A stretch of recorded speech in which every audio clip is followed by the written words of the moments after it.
تمام روحانی امراض اور مسائل کے حل کے لیے پیر محمود الحسن توحیدی چینل کو سبسکرائب کیجیے۔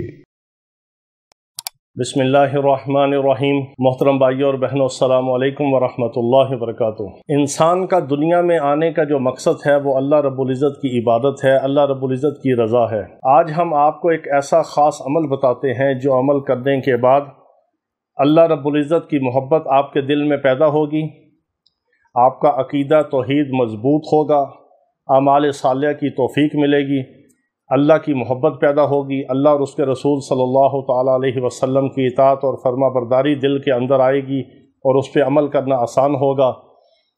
اللہ کی محبت کا، اللہ کی اطاعت کا، اللہ کے تعلق کا اور اللہ کی رضا کا، عقیدہ توحید کی مضبوطی کا ایک خاص عمل ہے جو ہر مومن مسلمان کا مقصد حیات ہے۔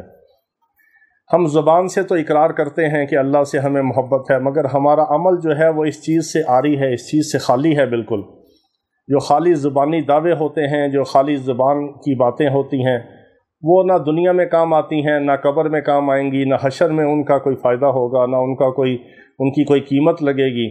قیمت اسی کی لگے گی جو دل کے اندر ہوگا، دماغ کے اندر ہوگا، جس کے مطابق زندگی گزاری ہوگی۔ شاعر کیا کہتا ہے؟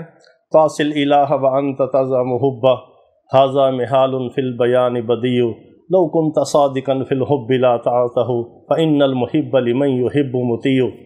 شاعر کہتا ہے تم زبان سے تو محبت کے دعوے کرتے ہو مگر اللہ کی نافرمانی کرتے ہو، اور جو محبت کرتا ہے اپنے محبوب سے وہ کبھی اس کی نافرمانی نہیں کرتا، اس کی اطاعت کرتا ہے، اس کے حکم کو بجا لاتا ہے، اس کی بات کو مانتا ہے، اس کو خفا اور ناراض نہیں کرتا۔ کوئی بھی محب اپنے محبوب کو کبھی ناراض نہیں کرتا۔ اگر تم اللہ سے محبت کرتے ہو تو اللہ کو ناراض نہیں کر سکتے۔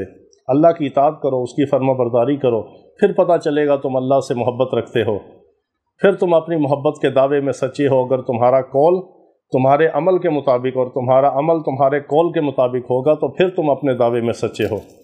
تو اللہ کی محبت کے لیے، اللہ کے تعلق کے لیے، اللہ کی رضا کے لیے، عقیدہ توحید کی پختگی کے لیے، اعمال صالحہ کی توفیق کے لیے اور اللہ کو راضی کرنے کے لیے اور اللہ کی مدد اور نصرت کو اپنے ساتھ لینے کے لیے، دنیا کے اندر اللہ کی رضا کو حاصل کرنے کے لیے اور اس کے رسول صلی اللہ تعالیٰ علیہ وسلم کی محبت کے لیے، عشق کے لیے، ان کی اطاعت اور فرما برداری کے لیے، ان کی سنتوں اور مبارک طریقوں پر عمل کرنے کے لیے، بدعات سے، کفر سے، شرک سے، خرافات سے، رسومات سے اپنے آپ کو بچانے کے لیے ایک خاص عمل میں آج آپ کو بتاتا ہوں۔ وہ کیا ہے؟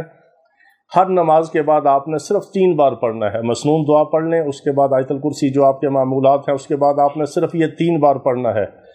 اللہ کی محبت آپ کے دل میں آئے گی، اطاعت اور فرما برداری کا جذبہ پیدا ہوگا، اللہ کی رضا، اللہ کا تعلق، اللہ کی مدد آپ کے شامل حال ہو جائے گی، آپ کے کام بنتے چلے جائیں گے، ہر شر سے، ہر فتنے سے، نفس و شیطان سے اللہ پاک آپ کی حفاظت فرمائیں گے۔